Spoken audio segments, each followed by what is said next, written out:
আমাদের কাছে আছে মাত্র 600 ডায়মন্ড, 692 ডায়মন্ড। এই দিয়ে আজকে একটা নতুন উপগান বের করবো। এখন চলে যাবো আমরা লাভ করে এলে যে দেখি নতুন একটা উপগান দেয় কিনা গেরি না আমাদের। এই নিব এমবো ভোল্ট এই ছোট্টি পার্টির করে 2 ডায়মন্ড স্পেন্ড দিয়ে দিয়ে প্রথম 3 ডায়মন্ড স্পেন্ড দিয়ে দিলাম।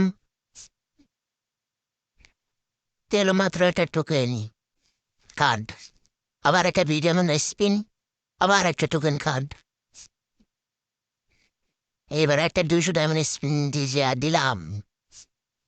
দেখি কেটে না দেয় কিনা গাইস, মনে হয় তো দিয়ে দিবে। আহ, দিল না। আবার একটা 200 ডায়মন্ড স্পিন দিয়ে দিলাম। এবার তো শিওর দিয়ে দিবি। এবারও দিল না যে এটা আমাদের ডায়মন্ডগুলো সব শেষ করে আলো। একটা হোয়াটসঅ্যাপ দিতে নিয়ে নেব। হোয়াটসঅ্যাপ দিতে নিয়ে আবার সেরে যাবো এতে স্পিন দিতে। আমরা একটু ভিডিওটা কেটে শার্ট করে দিলাম কোনো সময় বাঁচানোর জন্য। আমরা এখানে একটা প্যান্ট পরে চলে যাবো আবার স্পিন দিতে। আবার লাক্রুয়াল, আবার ইভো ভোল্টেজে আবার একটা 200 স্পিন দিল।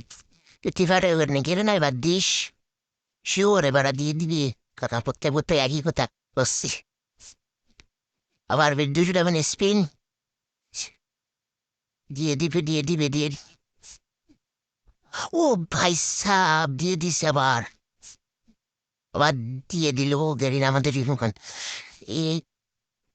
এবার বোঝা গেল গেরিনা বটশট গেটাবে ইভোগান দিবে। ওর গেটা নিলে জীবনে ইভোগান দিবে না গেরিনা। তোমরা যদি এখানে অল্প টাইমে ইভোগান বের করতে চাও তাহলে প্রথম 20 ডায়মন্ড করে স্পিন দিয়ে আর প্রথম 2 জীবন এমন 2-3 স্পিন দিয়ে বট গেট আপ নিয়ে যাইবা।